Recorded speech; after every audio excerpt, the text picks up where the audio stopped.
Hey, kia ora koutou whānau. Welcome back to another edition of Big Hairy News. BHN with you again. Monday, the 11th of July. It's spot on 10 p.m. And hello. Who's going to be first? Who's going to be first in the comments today to say good evening? Because we're saying good evening to you. It would only be appropriate for you to say good evening back to us, because this is, as they say, a two-way conversation. Some people don't think it is. Some people the other day were saying, this is just like television. It's only one way. Let's prove them wrong. Give us some comments tonight and we'll use them in the show, especially if they're really, really good ones. G'day, George. Hey, how's it going? It's going all right, man. It was a bit of a strange one on Friday. We've been doing this for 19 weeks now, because I counted them up. Crazy. So that means we must be probably not this week, because there's been a few public holidays, but probably next week will be the 100th episode. So we should probably do something for that. I don't know what. Maybe have a cake or something, although I'm not allowed to eat a cake right now.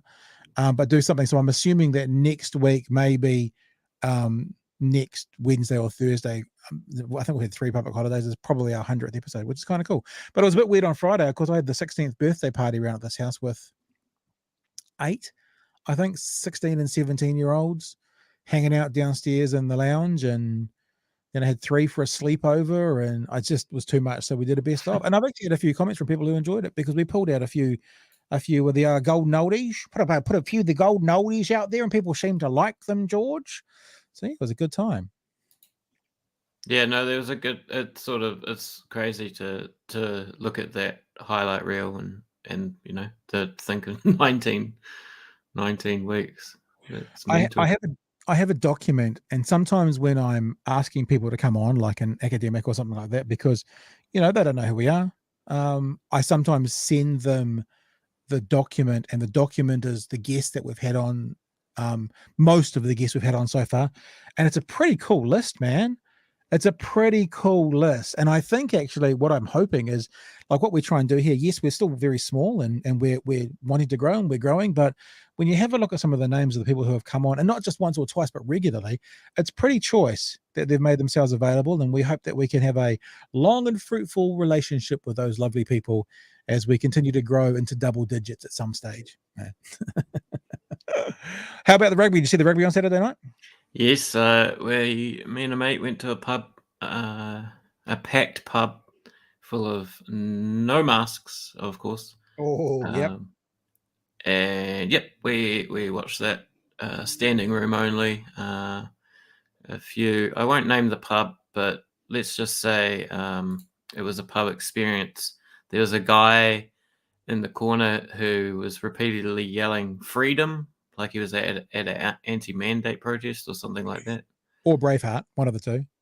And some, racism chucked around when the brown fellas were on the TV. Oh, really? Let's just say. Yeah. Yeah. Evening simple. And Paul says we should jump out of a cake. So there you go. Maybe we get Chewy. Maybe we should actually force Chewy. We could plan it all, George, and then get Chewy on board, and he could jump out of a cake or something for the 100th episode. The rugby was awful. It was a terrible, terrible, terrible game. And the All Blacks played abysmally and deserved to lose without question. But I have to also say this whole high tackle head-on-head contact thing is ruining rugby. I texted out, or tweeted out, I should say, 2 months ago when the Highlanders were playing the Force, something like, at some stage, this ridiculous head-on-head ruling will cost someone a significant game. Now, Saturday night was not a significant game, but if that was like a World Cup final or a qualifying game to get into a tournament or something like that, head-on-head contact, accidental head-on-head contact should not be a red card. And especially now that I didn't realize this until the night, but the international rules are you're off for the whole game. Super Rugby rules where you go off for 20 minutes and then you can be replaced. So, and then there was that balls up with Adi Savi. It was a nightmare. However, in saying that, In saying What that, was what it's was that about? I actually think they don't know. I saw a headline today It's so that confusing. they're looking at it, and yeah, I there may have been a mistake, but if there hasn't been a mistake made again, it's a rule that needs to be looked at. In saying all of that, as you know, if you regularly watch this, I am very Irish. My grandparents are straight out of Belfast, and Patrick. I mean, my mother's maiden name was Mulligan. I could have literally been Paddy Mulligan. You cannot get maybe. I noticed there's an O'Toole in the team. I thought that was hilarious for an Irish name. It's like such a kind of dictionary definition of what an Irish name should be. So the good thing about that game is it sets it up for a fantastic finish at in Wellington, 1-1 with a third test match. That's going to be really exciting to have a look at as well. And other than that, I had a mate come over yesterday morning who's a YouTuber based out of Invercargill, and he wanted to do sort of a little skit thing and use my studio, and I did something with him and for him. And as is wont to happen, people come into my house, especially into my studio, which is obviously, if you're talking into a microphone, there's masks off and, doing that. So everyone gets ratted. Ratted, is it right? Everyone takes a rat to come in to take their mask off, and we did all of that, and everyone was clear, and it's all good. And then we hung out in this enclosed space for a good hour and a half yesterday, and then I get a message today going, got something to tell you. Woke up this morning feeling like shit, and look at this picture, and there's a positive COVID test. So now I'm on what's the word? Alert? What do you call it when like someone's standing on the wall of a castle, keeping an eye out for the enemies to come, like a sentry guard? I'm on guard. I'm on sentry guard for COVID. So this is what I've tried to explain to my kids several times when they have friends come over. It's like, you can do a rat when you come in, but all a rat really tells you is if you're not infectious in that moment, you literally could be infectious 10 minutes later. Because obviously if you do a rat on one day and you're negative, and then you do a rat on the next day and you're positive, somewhere between those two rats, you tipped over into being infectious or being positive. Now, whether that's 40 minutes after the first rat, or whether that's 12 hours after the first rat, nobody knows that. So if it was 40 minutes after that rat and we're in an enclosed studio for an hour and a half together, then there might be some solo operations at the end of the week, George, if you're into it. So we'll have to wait and see. But yeah, I'm going to be on alert to see that. So it's a bit of a stink thing, but as I've said all the way through, if everyone takes the precautions they can and still gets it, can't do anything about that. It's people who are choosing not to take the precautions, who are just kind of spreading it willy-nilly, that are the thing I get frustrated with. David said no one is more Irish than a second generation expat. That's what I was thinking when you were saying that. Well, I mean, but the thing is with because my grandparents were straight out of Belfast, that means my mum is 100% Irish once removed. So second generation. You're right, David. But because it was my grandparents, when we lived in Auckland, everything to do with that family was Irish. We went to the Irish club, all of it. So it's actually been quite a heavy part of my upbringing as well. So you're right. It's like an ex-smoker, isn't it? An ex-smoker is the most evangelistic against smoking. Same sort of thing. Well, people who leave Auckland, George, they're the ones who are most evangelistic about never going back to Auckland. So I get you, David. I get you. That's fair enough. Before we go on, because we're actually going to stay here in the COVID conversation, no mask at a pub. Of course, there is all that magic air. There's Anna Brooks's little thing spreading around. All that magic air, so everyone will be all right. That's how it works, yeah? Yeah. I couldn't expect that much, right? I mean, if I was being safe, I wouldn't go. It's hard to stand at the bar drinking with a mask. So, but it was definitely maskless with an attitude. Right. So it wasn't just maskless. It was like maskless, fuck you, maskless. That sort of thing. Right.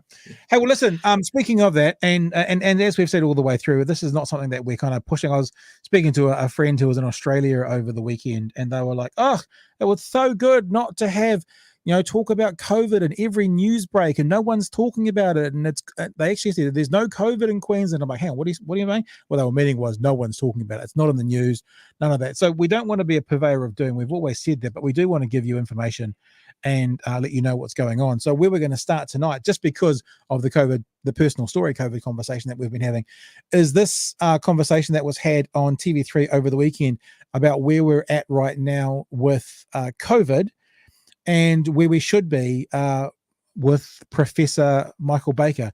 Now, the interviewer has just asked him a question, has basically said, it feels like the government at the moment are very hands-off.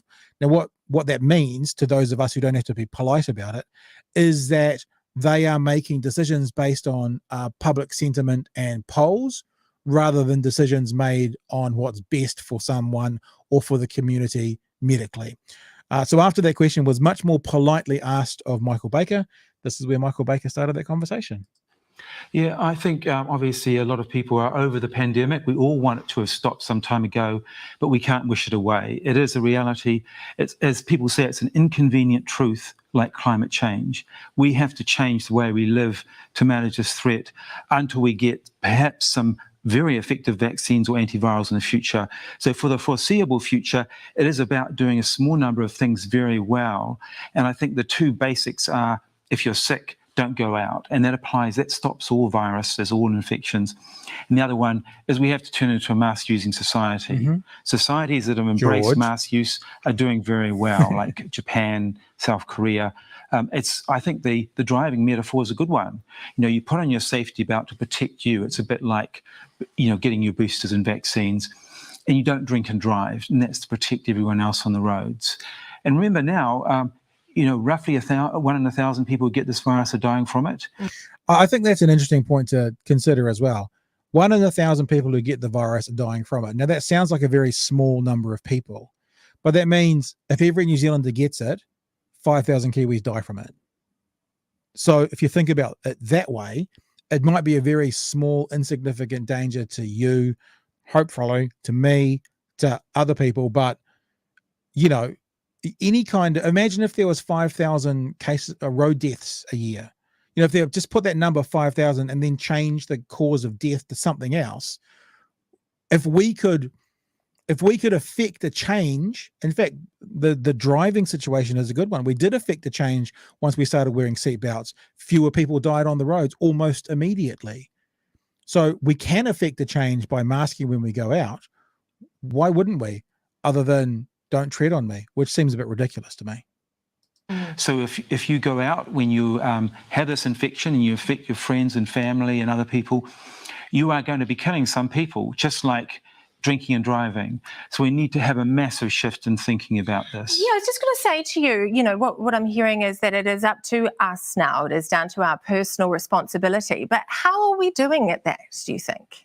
Well, I think we need both. Just like to make the road safe, you have rules. And it's also, I think, New Zealanders want to do the right thing, but they also have a strong sense of fairness. They don't want to be the only person in the room wearing a mask. I think we need to know, and we need to be supported in that. So I personally think, fucking get over it. If you're the only person in the room wearing a mask, get over it. If what they're saying is, it's a bit embarrassing to be the only one wearing a mask, I'm like, well, I'd rather be a bit embarrassed and reduce my risk than catching it and being serious. Personally, my view. 12-year-old goes to school, we give her a very good mask and say, please wear it. And she comes home and she says, I'm the only one wearing the mask in my classroom. And, obviously she's not wearing it after a while. It makes it difficult, doesn't it? Yeah. Yeah. You don't want to stand out. And how are we doing at masking? When I go to malls right now, I see a lot of people who have given up. Yeah, look, I think we need a social norm that you wear a mask if you're indoors with other people who are not part of your family, and that you have to have the mask on the whole time. Now, obviously, it means shifting a lot more social things outdoors, covered areas where there's good ventilation. You can take your mask off, obviously, to have a drink and socialize. Otherwise, we need to be a mask-wearing society until we're through the worst of this. And it may be, if we get through winter, that will be good. We might have to wear masks for the foreseeable future in indoor environments. But basically, it means you can get on with life, you can do everything, pretty much, but you need to be wearing a mask now because we have very few alternatives. I mean, boosters are good, particularly if you're vulnerable, and we will get the next generation of vaccines in the future that will be more effective as well. So there you go. So that's what he's saying. Some other things that Michael Baker went on to say as well in that interview. We've talked about the 1 in 1,000 death rate. He also said a third of adults are not taking their third shot, their booster, because there's a little bit of misinformation out there about that. There's a reaction to the third booster that's not there with the first and second. Horse shit. None of the research shows that whatsoever. I had a conversation with someone the other day. They were talking about the differences in the third booster. All the vaccines are literally exactly the same, vial exactly the same. So whether you went in for your first, second, or third, it's literally exactly the same stuff that comes out of the vial. There's no change for the third one at all. But there is a bit of misinformation going around, and some people are reacting to that. And yeah, a third of people not having their third booster. And Michael Baker also says that he thinks the masks should be mandatory in schools, something that we've been saying now almost since week 1. We've been doing this, George. Yeah. It's probably the most consistent, repetitive bloody thing that we talk about. Yeah, I mean, every time we do talk about this as well, it does make me reflect on my own sort of personal responsibility and the things I do during day and during the week, and places I go and that sort of thing.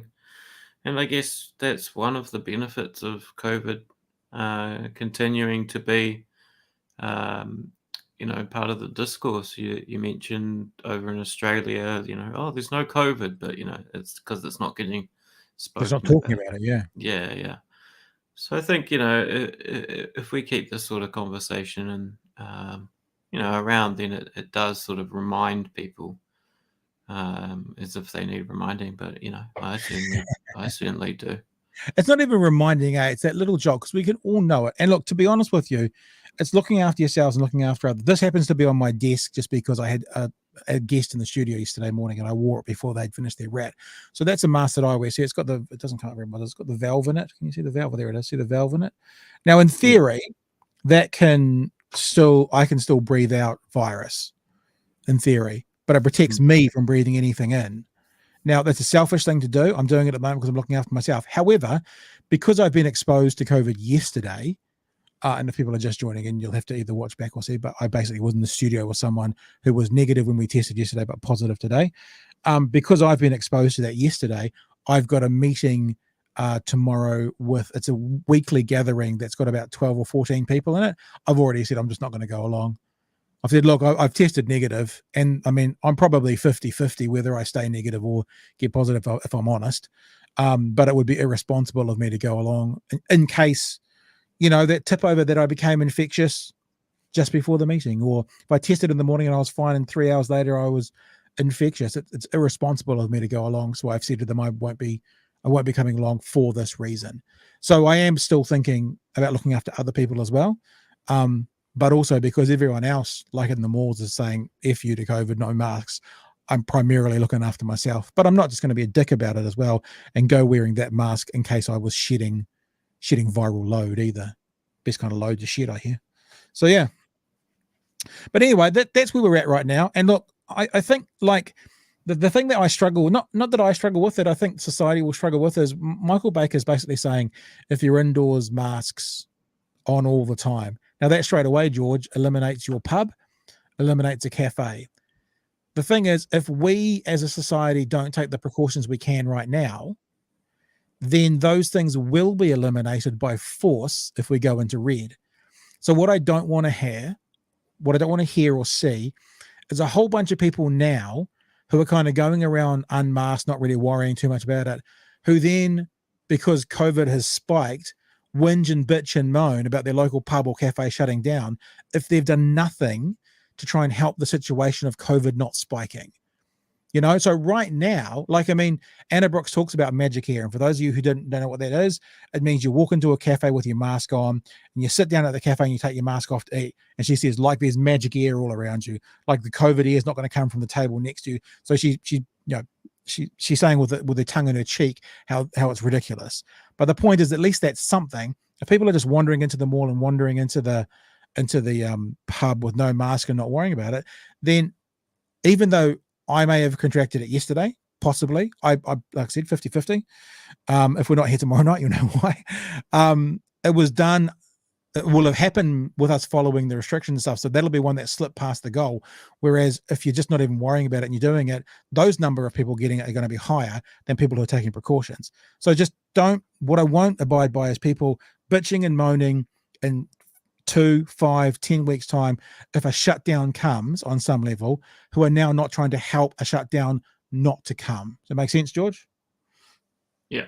So make your decision. And if you're going to wander around with no mask on and not be a part of the solution, then you are part of the problem. And if it does cause numbers to go up, then you're a part of that problem. And I don't want to hear bitching and moaning about it. At least own it.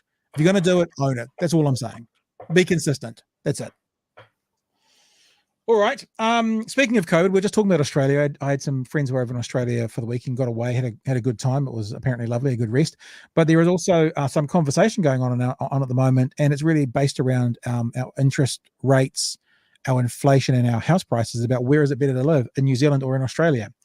There is this little thing they do on Today FM, which I kind of like it, actually. They do a debate, and I think they do it every morning. And I think it happens just before Duncan Garner comes on, because he starts at 9 a.m. So he's coming on, Tova's leaving, and they have a debate. They pick a topic and they take a pro and a con on it. And the topic from this morning is living in Australia right now, so right now today, better than living in New Zealand? I wanted to play you a little bit of this, and then maybe we can talk about, this is a little bit lighthearted, a little bit of fun between these guys, but the points that they make are probably still some of the foundation for the points why people think it's better in one country or another, whether it's political or social or whatever it is. So I think we're starting with Tova having a bit of a, I'm just playing, what are we playing two? I can't remember. Oh no, we're playing two. So this is Tova, and she had to take, what side did she take again? I've forgotten. She took the side of yes, which means she says, yes, living in Australia right now is better than living in New Zealand. Here's Tova's position. Okay, I wish I wasn't arguing this side of the moot. I wish it wasn't true, but sadly, the country we love, the country we call home, is just a bit broken right now. And I want to emphasize that part of the moot. Living in Australia right now is better than living in New Zealand right now. This is not a forever problem. We will bring it back. But right now, we're struggling. The health of a country can be determined by the state of its healthcare system. And unfortunately, we're sick. Don't take my word for it. Here's a nurse we spoke to last week who's lived here in New Zealand for a decade and is now feeling forced to cross the ditch to Australia. Have we got that clip? I can apply for the residence straight away there, and they pay the nurses very well compared to New Zealand. That is a good litmus test of this moot. Nurses who we so desperately need and who desperately want to live here can't because they can't get residency. And additionally, Australia pays way better. I used to live in Melbourne. I earned more working at Vibe on Smith Street and Cafe Nova. I answer the phone, Cafe Nova Tova speaking, on Brunswick Street than I did when I returned to New Zealand and got a job working for our national television news. The pay is so much better, and in a cost of living crisis, that's a pretty massive hallmark of this country's success right now. Perversely, the Prime Minister's recent Trans-Tasman trip has also made Australia better than New Zealand because we'll soon have more rights across the Tasman with better access to citizenship. Add to that the weather. Maybe not this minute in New South Wales, but generally speaking, Australia, way better weather, vast golden sand beaches to enjoy it. Russell Crowe may have been born in Wellington, but there's a reason he left. 670,000 other Kiwis agree. 70,000 Australians live here. There you go. Thoughts, George? Lots of points made there. Obviously, a little bit of fun, but still, there's some basis to what she's saying, especially in the political world. I mean, not that you'd hear David Seymour or Christopher Luxon say those exactly like that, but there's some of the points here that they'd bring up as to why New Zealanders are fleeing for Australia. Yeah, I think when you're trying to define a better country, then talking about the wages for nurses and that sort of thing is probably a good indicator, a good place to start. Obviously, the weather is a common one as well, but I think in Australia, you're more likely to eventually be boiled alive, burned to death in the coming years. Yeah, or get asphyxiated by fire, smoke, or something like that. In the coming years. Other than that, I don't really know Australia that well, so I can't really say. Basically, what Tova said was whether the PM's got enough rights there, Russell Crowe plus 676,000 other New Zealanders, and then she used an anecdotal story about a nurse saying, "I'm going to go there" as the reason. That was kind of her. I'm not belittling it, but that was kind of her position. Shall we see what Duncan had to say about why it's better to stay in New Zealand? Mm-hmm. All right, so this is Duncan Garner. Yeah, Duncan Garner with his retort about why living in Australia is not better right now than living in New Zealand. Good morning, folks. Really, Tova? You'd want to go to Australia because of the health system? Because of nursing? Son. sad AF. Wages. I mean, sure, 20% more pay, 50% fewer services. Maybe Jacinda's tipped it a bit our way. No, I don't think so. Don't count on being anything but a taxpayer voting. No, only in New Zealand, not Australia. Not Australia. But New Zealand alone is family. Oh, yeah, crap on. Funny way of showing us you love us. We're nothing but a nuisance, aren't we? Go and pack your bags and get on the next plane out of the country. That's Pauline Hanson. Yeah, she's talking about us, you see. They don't really want us there. They'll put up with us. But if you're in trouble, it's best to come home, because home is where we'll always remember you, because you're a Kiwi. We don't treat our Aussie homestays like this. Be careful if you need medical support, pension advice, welfare support, student loans, anything really. Because you're a Kiwi, you're not one of them, you may get Zippo. They're more ruthless, more unforgiving. They have got high crime rates, more stingrays, more sharks, more shark attacks, more bogans, more tattoos, Yes, go more Australia. Holdens, more crime than New Zealand, more jobs, more opportunities, and way more humans are killed by crocs than they are here. Here we've got sleepy and quiet places like Patea, Ngatea, over there anywhere, Timaru, Oamaru, Waipukadudu, Nelson, Kelston, Waido, Tito, Lake Karapedo, Cambridge and the Auckland Harbour Bridge, the Bridge to Nowhere, and Lake Ellesmere. And it's better than Aussie because that's where our family is. Nothing beats family and nothing beats home. That's whether you're Iwi or Kiwi or from the far north called Whatafifi. Thank you very much, New Zealand. 3920. Well done. So you got to give him credit. That was a pretty slick presentation towards the end there. Were you swayed one way or the other, George, purely on the arguments put before you? Just to synopsize, Garner said that there's 50% fewer services, there's no voting, there's stingrays and sharks and crocs, there's more crime. And also he mentioned a whole bunch of other, I guess, services we don't get as New Zealanders going to Australia. Yeah. Like more specifically, being a New Zealander going to Australia. Yeah. I guess Paul Cook raises a good point. There's heaps of Australians over there. The world's most, I reckon, is it animal-wise the most deadly country in the world as well? I don't know. But basically, Duncan Garner said, I mean, his whole summary could be, I think, summarized in whānau. You know, it's like, this is where we're from. We love it. We want to stay here because this is where our family is. This is where we're from. And I think Tova's whole thing can be summarized in money. So it probably depends where your priorities are. If you want to stay by your family, with your family, in and around, then you stay in New Zealand. That's what draws you to staying. If you want to go and earn better money and, maybe have an international experience, you go. That seems to be the sort of two sides of it. I mean, yeah, that's what I got out of the two anyway. But that also then brings up a conversation in general, and we're going to hear it leading up to the election next year, is, whether it's called the brain drain or New Zealanders leaving or fleeing this country or whatever it is, what's actually the reason for people leaving. There's an article that it's actually it's an academic article out of, I think there might be Melbourne University, the guys who wrote this, but can we avoid a recession?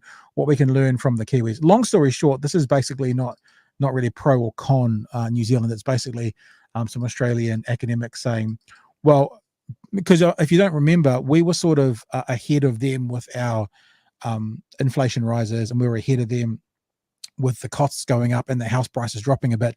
So this article basically talks about what's happening in New Zealand, because this is what we can expect to happen over here. So it's not saying that country is really good, we should be like them, or it's not saying, we don't want to be as sucky as them. It's just literally long article synopsizing it, saying, have a look at Kiwis. Have a look at what's happening in New Zealand. What can we learn from that? Because we're going through these same things at the moment, whether it's inflation or interest rate hikes or whatever it is. Yeah, it was interesting. It's basically an opinion piece that says, New Zealand's raising interest rates and their house prices are dropping, and there was some sort of interesting, I guess, motivations in this article. These are, business scholars. Their main motivation was the almighty growth. They love this word growth, and during COVID, government stimulus definitely has bolstered this growth, and they're sort of wondering, at what cost. And basically the cost is, you have to counter inflation with interest rates, and they sort of seem to think that New Zealand's housing prices are coming under control because of our latest increase in interest rates. This can be, sort of debated, or rather we need to wait and see. But if we look at the decrease that they're talking about, basically they're talking about a 9% drop recently, and they mentioned this, that there is a surge of almost 50% in housing prices during the pandemic. Yeah, We look that's at the madness. average housing price. This is over the last 5 years. I mean, Yeah. even you can see that there is this very tiny drop, overall tiny drop over the Yeah, past, but if you go back to July 2020, look how since low the it sort is. of start of the year. Yeah, But yeah, yeah, if we look at July 2020, yeah.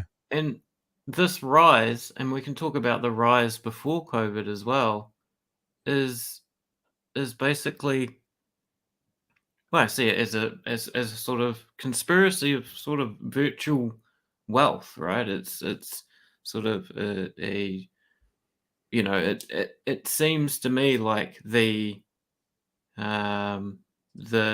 money train is reaching a brick wall, and this either ends in the bubble bursting and there being a crash, uh, a recession rather, or something worse, or somehow it eases off, that the system somehow works, that the interest rates come in and it eases off.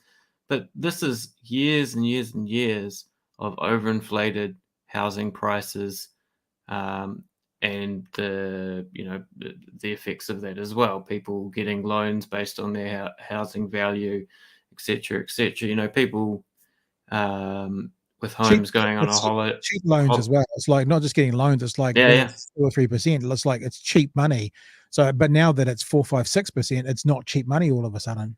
I mean, there was that Yeah. story that we did a couple of weeks ago that this is the least affordable time to be a first home buyer in 65 years, based on both the interest rates and the prices of houses right now. So it's the worst it's been since middle of the 1950s, end of the 1950s, to buy a house for first home buyers. And that reminds me, actually. Yeah, recession is coming. Commenters warn is the headline here from Stuff, which is basically just a survey released by a organization called Finder, a poll of, as it says there, economic commentators in New Zealand, basically warning of this, of an upcoming recession, of basically, the bubble finally bursting, of all this years and years and years of overinflated housing prices coming Well, to but I an mean, end. you say that, but it's not really years and years and years. It's 2 years. I mean, like just bring that graph back up. It's 2 years, because that's not a huge time. That's the whole point. I mean, if you go back to where we were before July 2020, you can see there's a bit of a steady increase for the previous period, but then that significant increase. I mean, I know I don't want to be, like Captain Simpleton here, but I like to put numbers to things. That means a house in July of 2020 that was 500K at the end of the pandemic was 750. I mean, that's a massive increase, as you're saying, you would use this word, but wealth on paper. People talk about being asset rich, when you've got $1 million worth of property, but you can't rub 2 cents together. And that's what happens with a lot of elderly people in parts of the country historically, is their house prices go up massively, and then they can't afford to pay the rates. It's a bit different now because you can get rebates, but that's one of the ways that elderly in New Zealand have gotten in trouble financially, is that their house prices that they bought for $28,000 in 1968 is now worth 1.4 million, and they can't afford the rates on a pension or a small retirement fund that they might have. I think what's going to interest me is we have seen this on some level before, not with the interest rates, but with the crash, and that was in the global financial crisis in 2008. Now that tailed off quite dramatically, but then it didn't take very long at all for it to be back up and running again. The question is, and this would come to the years of growth now, right?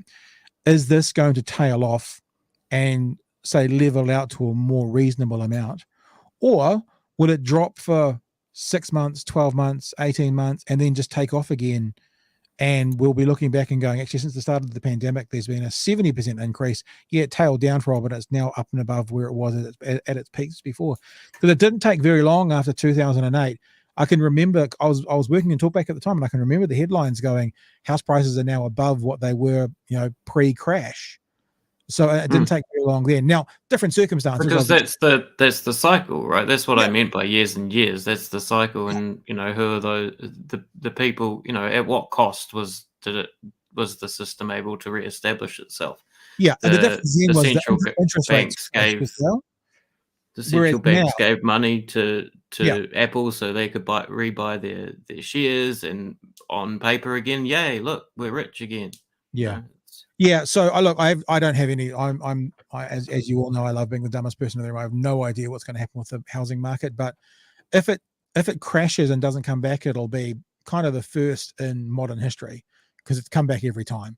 Every time it's leveled off or peaked off or corrected or whatever, it's always at some stage in the next cycle, 7-ish years or so, taken off again. So it'll be interesting to see what happens. Who knows? Who knows? What a horrible system we're fucking chained to. Yeah, and it's hard. I mean, it gets harder and harder. I mean, to hear that it's the toughest it's been in 65 years for a first home buyer is just, what Simple saying there is right there as well. Boomers bought houses at 4 times the annual salary. Gen X's cost 8 times. Millennials cost 12 times. That's the problem. Yeah, I'm not going to put money anywhere near a house. I don't know how. Basically, you don't even really end up owning it. But I don't even know. I don't even know how you can stop it. How can you stop the cycle? Because if the reason that the house prices went crazy through that pandemic is there was a massive demand.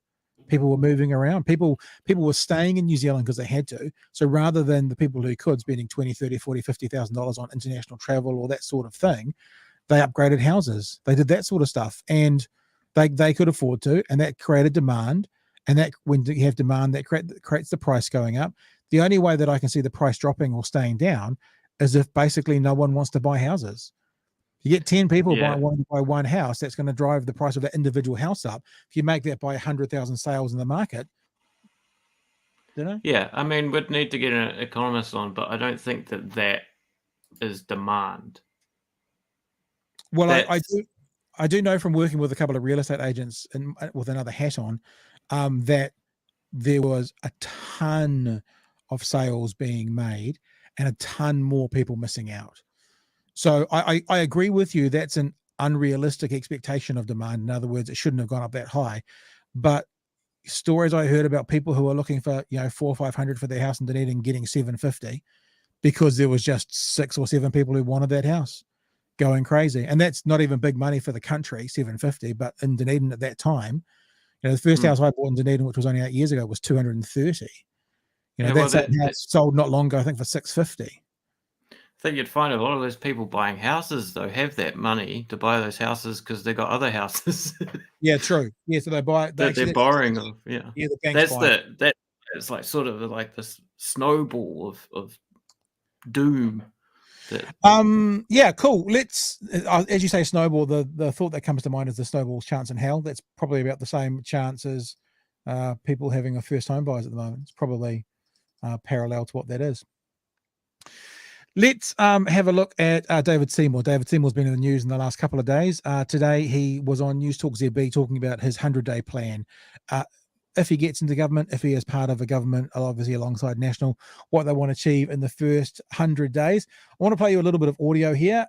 David Seymour makes one particularly interesting and valid point. One, when he talks about, and we've talked about this on the show before, maybe that's why I'm giving him credit, because I think he's agreeing with us. Not us agreeing with him, is that, and if you're a regular watcher, you'll have heard me say this, because I've said this a couple of times, that I always respect politicians who really do stand by their principles and what they say no matter what. And that's why people like Sue Bradford, whether you're a fan of hers or not, you always got to say you knew where she stood and you knew where she would stand, because she was principled in her area. I don't mean you got to agree with her. I don't even mean that I necessarily agree with her, but you always knew where she stood. When John Key came into be Prime Minister, I was always I wasn't disappointed, because I received a benefit from both the working for families with small children and interest-free student loans, because I had one, right? So I received a benefit from both of those policies. But I always kind of felt with John Key that they weren't national policies. right? In fact, they were the antithesis of national policies, those two policies. Yet he kept them in because he kind of had to, because they were popular. And I remember thinking and talking about the difference between National and Labour actually not being that much. And this is one of the points that David Seymour is making at the moment. Looking to the next election, going basically, these guys get in, whether they're red or blue, and nothing significant changes. Yeah, nothing gets done that's a significant. And look, we've been critical of the Labour Party, the Labour government this time around, because it's exactly what we said prior to the last election, which was this is Labour's one chance to do something significant. Again, not saying you have to agree with them or like them, but because they had a majority, they literally could have done anything they wanted, right? They chose not to. Fair enough. It's their call. It's what they did. But if they wanted transformative change, what Labour would consider to be transformative, this was the time to do it. They won't get a majority next time around if they even get back in, right? So even that kind of almost echoes what we've been saying and what Seymour says in this little clip, which is they get in and they don't make big changes. So it's almost like whether you vote for National or Labour, you're pretty much going to get what you've got. And what he's putting out there is they are the difference on the right. And they are the ones that will bring a big change. I haven't heard this from Marama Davidson or the Greens, but maybe they'll be saying that for the left. We are the ones that will bring change to the left if that's what you want. In other words, looking for your vote. Anyway, hopefully I haven't just given you the whole interview before I play parts of the interview, but let's have a listen to him talking to him being David Seymour. Talking to Mike Hosking this morning on News Talk ZB. And they're talking a bit about what ACT wants to do and what they want to get in their first 100 days. Well, that's always been the reason ACT exists, and the reason, and this is none of this is any anti-national. There's good people. I have good personal relationships with them, but there is a different purpose. Some parties around the world are parties of consolidation. Others are parties of change. If you look at the last government, charter schools, 90-day trials, 3 strikes, those are the things that Jacinda Ardern couldn't live with and had to object to. Those were all ACT introductions to the last government. That's the thing that we bring to the table. And I think as MMP matures, and look, I know people don't like it, but we're stuck with it, it will become more normal to say we're going to vote for a party that brings a certain flavour to the table. In ACT's case, that is being a lot more focused on public policy reform, public policy for people, I like to say, rather than positions for politicians. Yeah. All right. Good to talk to you. Appreciate it very much, David Seymour. I think that was actually the wrong bit I was going to play, because he was talking about something that I think was in a previous conversation. Let me just play this super quick. No. Right. I've queued up a little bit incorrectly there.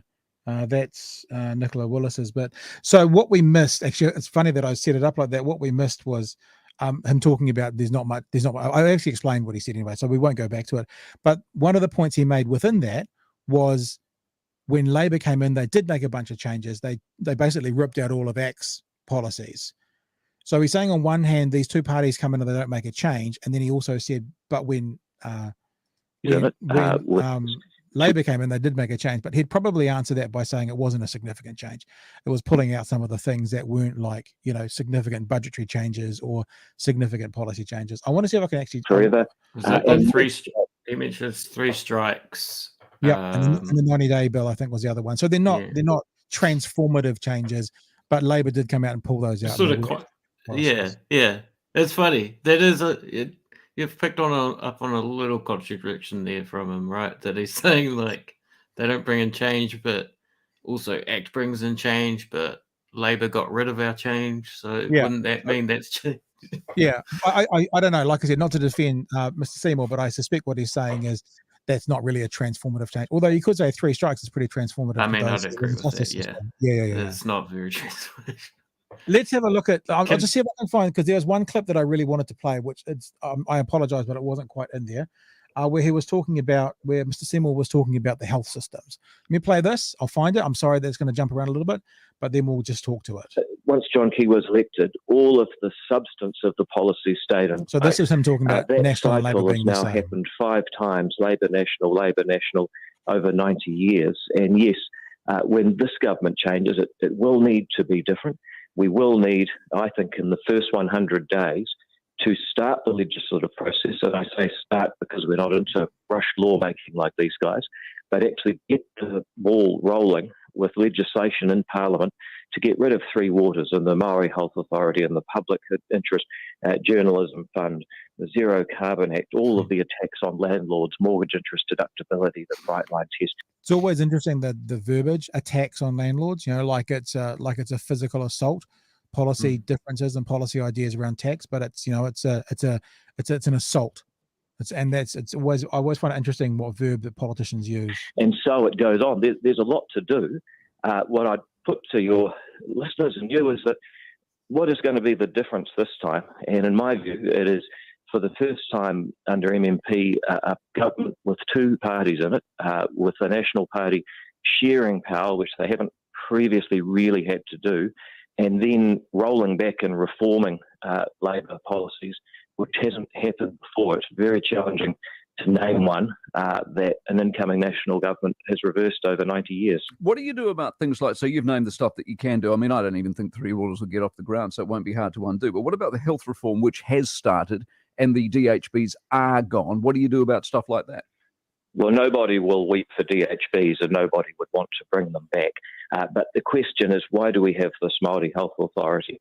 Are we really saying that there are two types of New Zealander with completely different health needs and two parallel healthcare systems in such a sparsely populated country?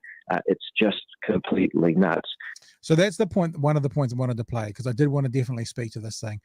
Respectfully to Mr. Seymour, and be very clear if you're a Seymour fan. I mean, George, you may differ from me in this, and you may want to offer your own opinion.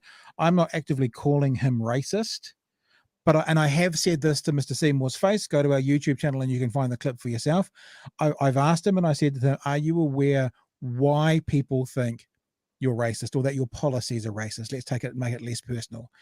And the idea is, when he wants to see equality, the only equality he ever wants to see is when it's equality based on race, right? When we had him on the video chat and I said to him, about disabled person needing a special car park, he says, but that's needed. And I'm like, yeah, but that's the point. If it's needed, then it's not, then it's okay to be lopsided. So this was the quote that he said, right? And I wrote it down to make sure I got it straight. Are we really saying that there are two types of New Zealanders with completely different health needs and two parallel health systems in such a sparsely populated country? Now, for a start, the two parallel health systems is not actually accurate. There's interchangeable and they work together. So it's not like that. Maybe you could say two different departments, but it's not two completely different health departments. That's not true. Now, the reason that I have a problem with what he has said is, just think of the first part of that statement. Are we really saying there are two types of New Zealanders with completely different health needs? Now, while you're sitting there, why don't you have a think?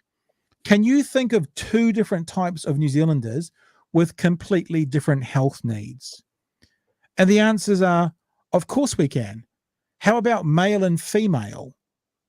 So straight away we can identify, without even going into any in-depth part, two types of New Zealanders with completely different health needs.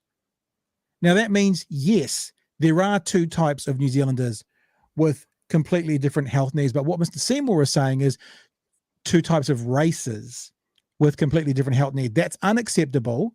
But if he was standing here right now and I said, well, I don't need breast cancer, screening, cervical cancer screening, females don't need prostate screening, he'll go, oh yeah, well that's of course, because that's needed. And that's the point. We come back to the conversation around what's needed and what's essential. If for some reason a particular people group, be it female, be it Maori, need a particular hand in a particular area based on a health need, then yes, there should be systems set up for that particular group of people. I'll say it again. The reason it comes off as race baiting and a racist policy is Mr. Seymour does not want to, I should say it the other way around. He is perfectly happy with two types of New Zealanders needing different health needs, if it was male and female. If it was a 90-year-old versus a 20-year-old, which would be discrimination based on age. If it was, whatever they are. But as soon as it comes to different health needs based on someone's race, can't have that, not fair, racist. And often if you apply a different logic to the same argument, if it still doesn't stand up, there's an issue with it.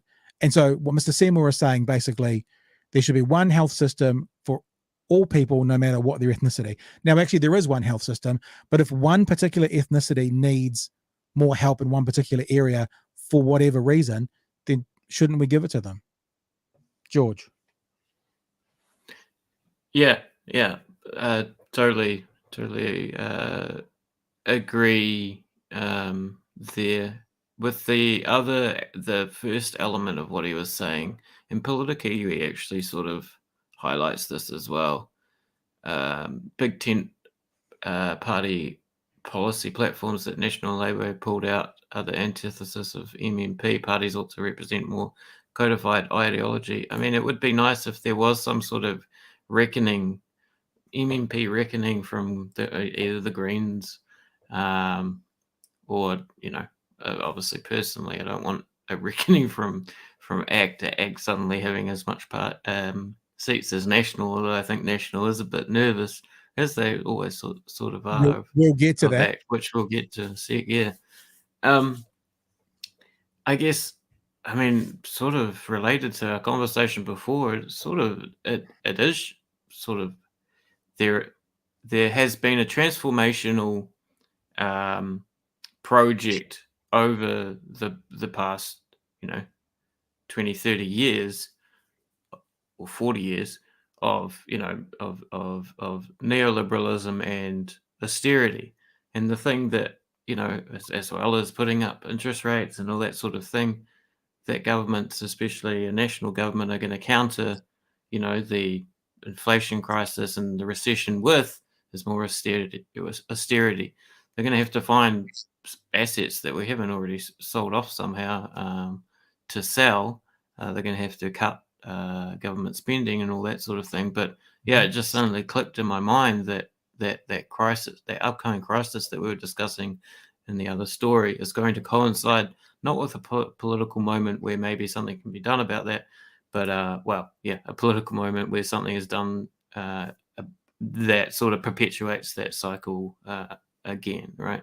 Yeah. A centre-right party is going to respond to that crisis with cuts to spending and austerity. Yeah. National is worried about it, and we'll give you evidence of that in just a second. But I just want to encourage you again, if you hear these kind of trope headlines by a political figure, I don't care who it is, just change the figure, the person who it's being, or the person or people group who's being targeted at, put a different one in there and see if it still makes sense. And if it doesn't, then more research is needed, because there's not going to be anyone on the face of the planet who isn't going to say that two types of human beings are going to have completely different health needs. But if those human beings happen to have health needs based on the race they are, then Mr. Seymour has a problem with that. No others. I want to play now the response. So on the same call with Mike Hosking was Nicola Willis, right? The co-leader of the National Party. Now, this was fascinating. And this echoes to what you're saying, George, I think, because I think National are concerned, because Nicola Willis very, very, very clearly wanted to make sure that the listeners, i.e. people who are going to vote, knew how close they were to ACT in real life. Right? David Seymour was going, we're really different to National. If you want transformative change, then you should actually put us in. That's basically what he's saying. And Nicola Willis is going to be very clear, and from her perspective, that actually, not that she uses the words, you don't need to vote for ACT, because actually we'll do everything that ACT says they're going to do. Right? Let's have a listen. He's wrong. Look, I think he's done a good job emphasising the difference between Labour and the opposition, but there's actually not much air between ACT and National on the issues that he's outlined. I've gone through the list, and actually we agree on the vast majority of it. Repeal Three Waters, repeal the Māori Health Authority, stop mortgage interest deductibility changes and the Bright Line test. We agree on. Just to pause on that, look, I'm not playing devil's advocate here, but I'm just thinking what Mr. Seymour would say, that he might say, yeah, you agree with it, but every time you get in, you do nothing about the things that we agree on. Yeah, I guess that. Yeah, that was the point. So that's the point he's making. He's saying you might agree in practice, but Seymour's saying, but when we're there, we're going to make sure those things that we agree with actually go through, whether that scares you or not. But that's the difference. But I also think it's really interesting, maybe it's just my perspective, that she mentions ACT first, and she does it twice: ACT and national, ACT and national. I don't know if we had a linguistic or a speech, person here. When the other party gets mentioned first, I just this little thought was, I wonder if it means anything. It probably doesn't, but it made me think.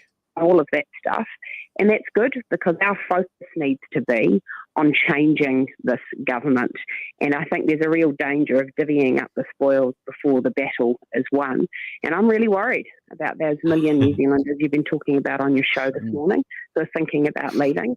And ACT and National have a job to do to get back in, manage the economy properly, get public services delivered more efficiently, and give people a reason to stay in New Zealand. That's a joint mission. What I think is good about next year's election is that, say whatever you want. Traditionally, I mean, you and Labor have battled over the centre ground. There will be, without question, So Mike Hosking here is actually agreeing with David Seymour, right?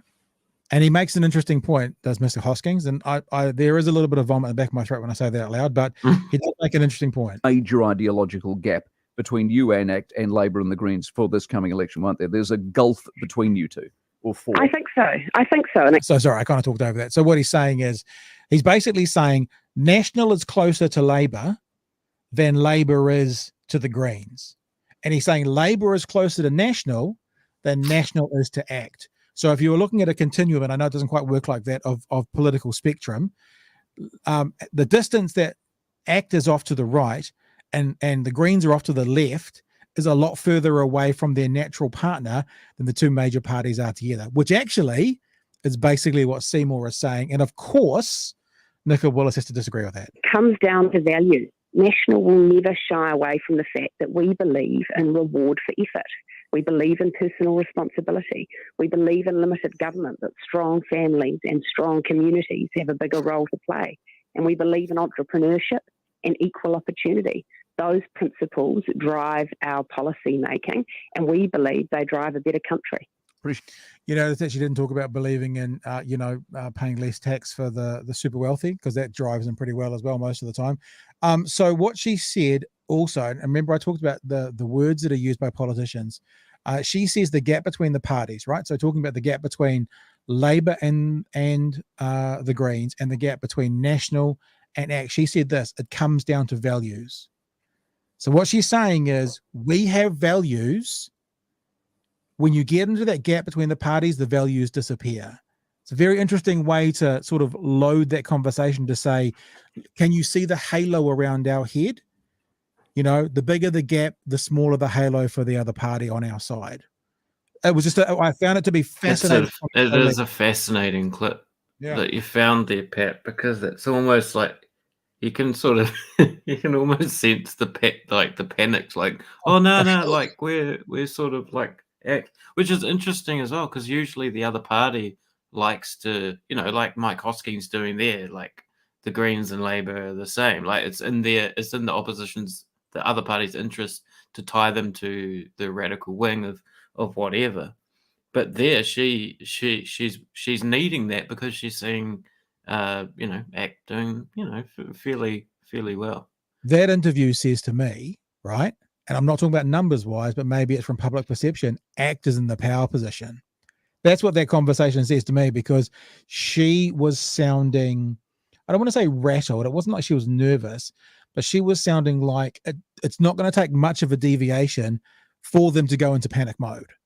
Like maybe they've got internal polling that's saying something about ACT that we don't quite know yet. But it was a fascinating insight into remember, this is the co-leader or deputy leader of the National Party. So this is not a backbencher who's having a bit of a chat about it and doesn't really know the messaging from the leader's office or anything. This is it. This is almost saying, no, don't look at ACT. No, nothing to see there. Because if you like what you see there, we're doing it anyway, so you're okay. Now, what'll be really interesting, and I've just thought about this now, what'll be really interesting, if they are truly worried about this, is to see what happens with Epsom. Mm-hmm. I mean, what will National do with Epsom? Because on some level, if ACT takes a huge chunk away from National. And when I say huge, I mean, a 10 seats, right, would be huge for ACT. But if they take away a huge chunk from National, it's a rod that National's built for their own back by allowing this, this was good politics for them because they needed it to be a government, but gifting a seat to the ACT party since Rodney Hyde was there in Epsom. So it'll be really interesting to see what they end up doing with Epsom.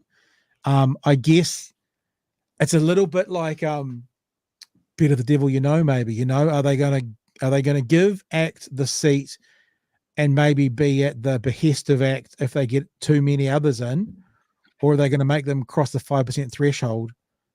Yeah, I don't know. It's going to be fascinating. But yeah, that screamed maybe not quite desperation, but that screamed concern to me about the inroads ACT is making to the right voter.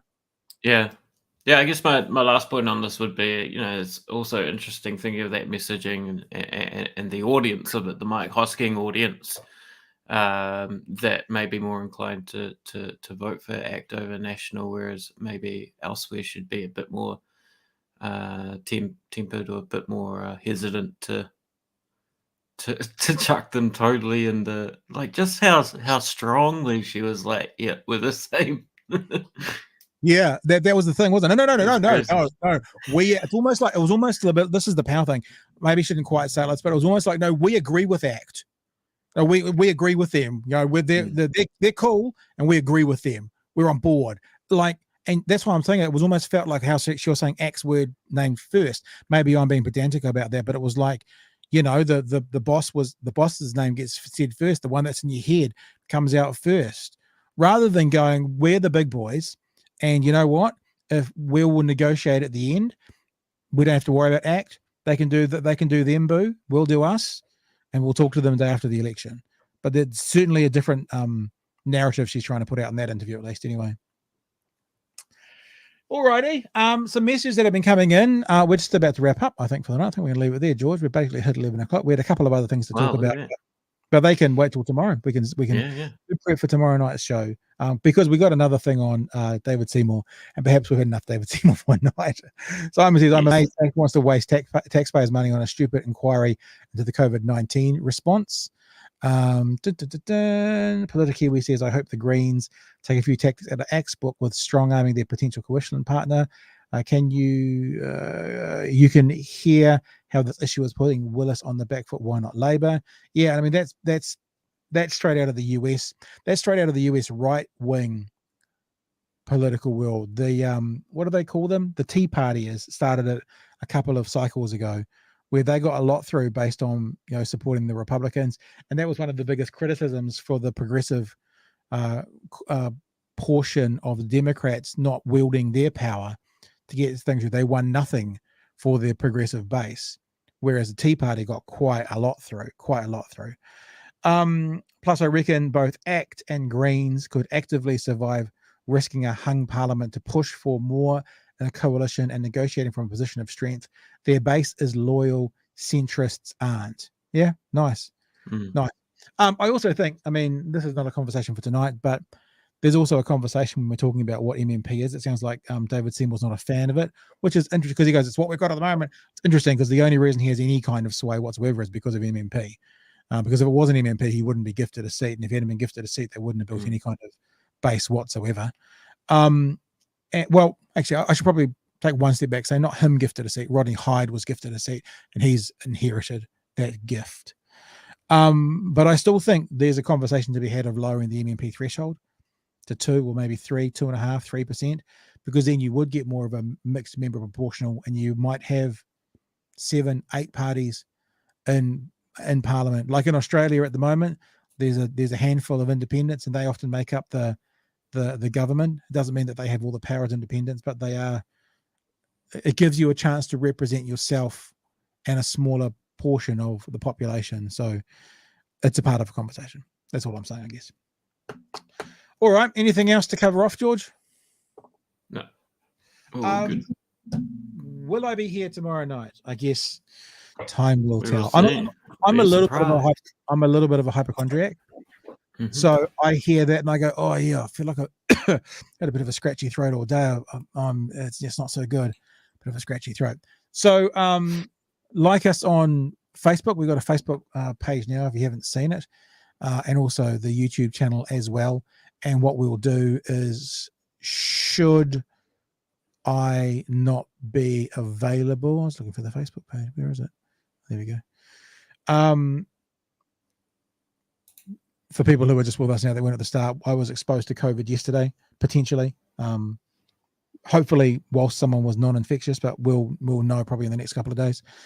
And all the information, if we can't be here, actually, all the information if we can't be here will be on the Facebook page, and will probably be on my Twitter feed as well.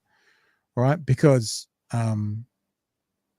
if it gets me, like it's got so many of us, then I unless it's asymptomatic, I probably won't be here. And I don't know if you want to run it by yourself, George, or you and Chewy, you're more than welcome to. But I guess what I'm saying is we'll just play by ear.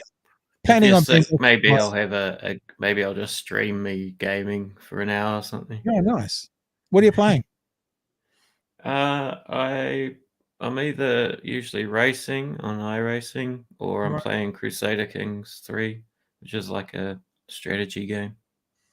I've just downloaded Madden NFL of this year's 2022, playing that on PlayStation.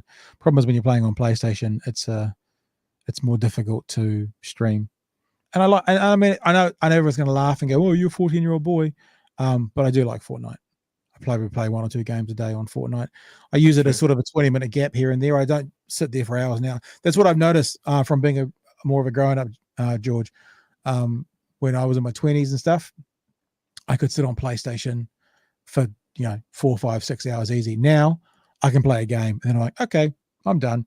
Or if I get knocked out early, I can play maybe 2 games. But I haven't sat on the PlayStation for like an hour for a very, very, very long time. I can play a game and then that's it. I move on because I'm old. And when you get older, your attention span drifts. No, because I've got to go clean up after the fucking kids. All right. Hey, thanks, guys. Thanks for being with us tonight. Appreciate you. Hopefully we'll see you tomorrow. Thank you, George. I'm not sure what's going to happen tomorrow night, but as always, due to be back here from 10 o'clock. Stay safe, stay well, wash your hands, wear your mask. Don't have people in your house that have got COVID to give you COVID. And until we see you next time, hoorah.